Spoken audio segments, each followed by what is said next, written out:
जय हिंद, नमस्कार किसान भाइयों। मैं रंजीत कुमार और हमारे चैनल में आप सभी लोग का स्वागत है। लाखों कमाई का स्रोत है गेंदा की खेती।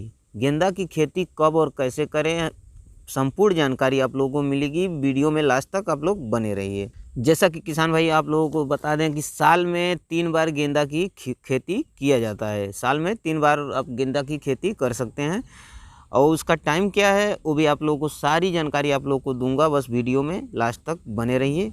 गेंदा की खेती 20 जून से 20 जुलाई यानी स्टार्टिंग जून से 20 जुलाई तक गेंदा की खेती किया जाता है। उसके बाद नेक्स्ट वाला आता है तो 10 सितंबर से 20 अक्टूबर तक किया जाता है और ये 1 जनवरी से लास्ट फरवरी तक गेंदा की खेती किया जाता है। तो किसान भाइयों, अगर गेंदा की खेती हम लोगों को करना है तो उसकी मिट्टी की जानकारी सबसे अहम ज़रूरी होता है हम लोगों को गेंदा की खेती में। तो किसान भाइयों, गेंदा की खेती के लिए हल्की दोमट मिट्टी जिसका पीएच मान 7 से 7.5 के अंदर होना चाहिए। और हल्की दोमट मिट्टी जो होती है गेंदा की खेती के लिए बहुत बेस्ट माना जाता है। फिलहाल इस टाइम पे तो हर एक मिट्टी पे उपजाऊ है, हर एक मिट्टी के हिसाब से बीज भी मार्केट में उपलब्ध है और हर एक मिट्टी के हिसाब से अपना पौधा भी ग्रो कर रहा है और अच्छा रिजल्ट सभी एरिया के किसान ले रहे हैं। गेंदा की खेती करने के लिए सबसे पहले अपनी मिट्टी को यानी खेत की अपनी मिट्टी को सबसे पहले तैयार करना होता है। खेत की मिट्टी को तैयार करने के लिए हमें कम से कम 5 से 6 टन गोबर खाद की आवश्यकता पड़ती है। प्रति एकड़ के हिसाब से जो भी हम थ्योरी बता रहे हैं प्रति एकड़ के हिसाब से बता रहे हैं। तो किसान भाइयों, 5 से 6 टन गोबर खाद की आवश्यकता पड़ती है। 40 किलो डीएपी और 20 किलो यूरिया और 30 किलो की मात्रा में पोटास और 5 किलो की मात्रा में कार्बोफुरान या फ्लोरेट डालें उसमें। जब ये सारा खाद अपने खेत में पूरे बिखेर देंगे उसके बाद आपको क्या करना है, उसे खेत को पहले बड़े वाले हल से उसे जुताई करा देना है। जुताई कम से कम 3 बार जुताई कराएं। उसके बाद पाटा मरवा दें और पाटा मरवाने के बाद उसमें पलेवा कर दें। पलेवा करने के बाद किसान भाइयों 2 से 3 दिन या 4 दिन के बाद आपका खेत फिर से भुरभुरा हो जाएगा।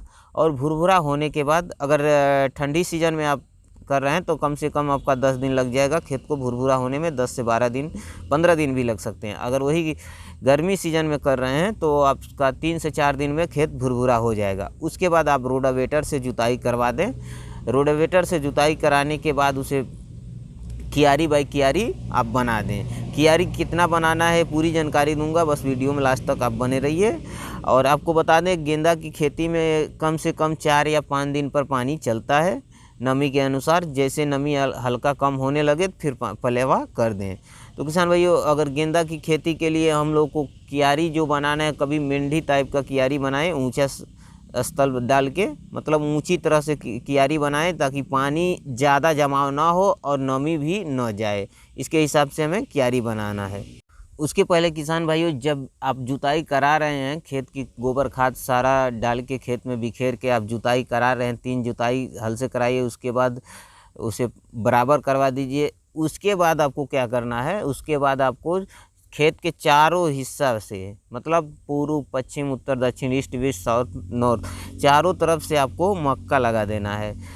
जो मक्का जो आप लगाएंगे उसका ज़्यादा दूरी न देकर कम दूरी पे मक्का लगाएंगे। तो इससे क्या फ़ायदा होगा, आपका जो गेंदे का फूल है वो आकर्षण बहुत ज़्यादा करता है। तो उसकी वजह से कीट और मक्खियाँ ये सब जाकर और फूल पे बैठती हैं। इसके कारण से आपका फूल को डैमेज कर देती हैं। इसके लिए हमें गेंदे का पौधा लगाने से पहले ही पहली जुताई के टाइम पे हमें चारों तरफ से मक्का लगा देना चाहिए। तो किसान भाइयों, मक्का लगाने से यही फ़ायदा होता है कि हमारे जो फूल है उसमें कीट का प्रभाव बहुत कम, मान के चलिए 60 से 70% कीट का प्रभाव कम हो जाता है। उसमें आपका फूल में आपका कीटनाशक जो दवा इस्तेमाल करना होता है वो बहुत कम करना होता है। आपका खर्च भी थोड़ा कम पड़ जाता है और मक्के से आपका फ़ायदा भी हो जाएगा। तो किसान भाइयों, अगर दूरी की बात, कितने दूरी पे हमें बोना है, कितना चौड़ाई रखना है, कितना पौधे से पौधे की दूरी है, तो इसकी पूरी जानकारी हम आप लोगों को दे रहे हैं। देखिए किसान भाइयों, अगर पौधे से पौधे की दूरी जो होती है वो हमारा 15 सेंटीमीटर रखना पड़ता है। एक पौधे से दूसरे पौधे की दूरी 15 सेंटीमीटर। वही लाइन बाई लाइन यानी एक लाइन से दूसरे लाइन की दूरी 15 से 20 सेंटीमीटर 25 सेंटीमीटर आप रख सकते हैं। इतने दूरी पे आप रखें। तो किसान भाइयों, पौधा पूरा लग जाने के बाद फिर पलेवा आप कर दें, और पलेवा करने के बाद बीच में नमी अनुसार पलेवा करते रहें। और उसके बाद जब पौधा हमारा 30 दिन का हो जाए किसान भाइयों, 30 दिन का, उसमें 30 किलो यूरिया का पैराव करें, मतलब 30 किलो यूरिया उसमें डाल दें। डाल के आप पानी चला दें, यानी पलेवा कर दें, सिंचाई कर दें उसका। उसके बाद किसान भाइयों, नेक्स्ट खाद की हमें आवश्यकता पड़ती है जब पौधा 45 से 50 दिन का हो जाए और फूल लेने का टाइम आ जाए। उस टाइम पे हमें 35 से 40 किलो प्रति एकड़ के हिसाब से बता रहे हैं, 35 से 40 किलो यूरिया प्रति एकड़ के हिसाब से पूरे खेत में डाल दें। उसके बाद पलेवा कर दें। इसके बाद किसान भाइयों, जब भी आप पौधे का तुड़ाई करें यानी फूल का तुड़ाई करें तो उसमें उसके बाद आप पानी चलाना न भूलें। पानी ज़रूर चला दें, जिससे पौधे को प्रोटीन मिलेगा और पौधा और अच्छी तरह से विकसित करेगा और नेक्स्ट फूल के लिए तैयार हो जाएगा। तो किसान भाइयों, अब मैं आप लोगों से अलविदा लेना चाहता हूँ। मिलते हैं नेक्स्ट वीडियो में। अगर हमारा वीडियो जानकारी अच्छा लगे तो प्लीज़ लाइक एंड सब्सक्राइब करें। जय हिंद, वंदे मातरम, जय जवान, जय किसान।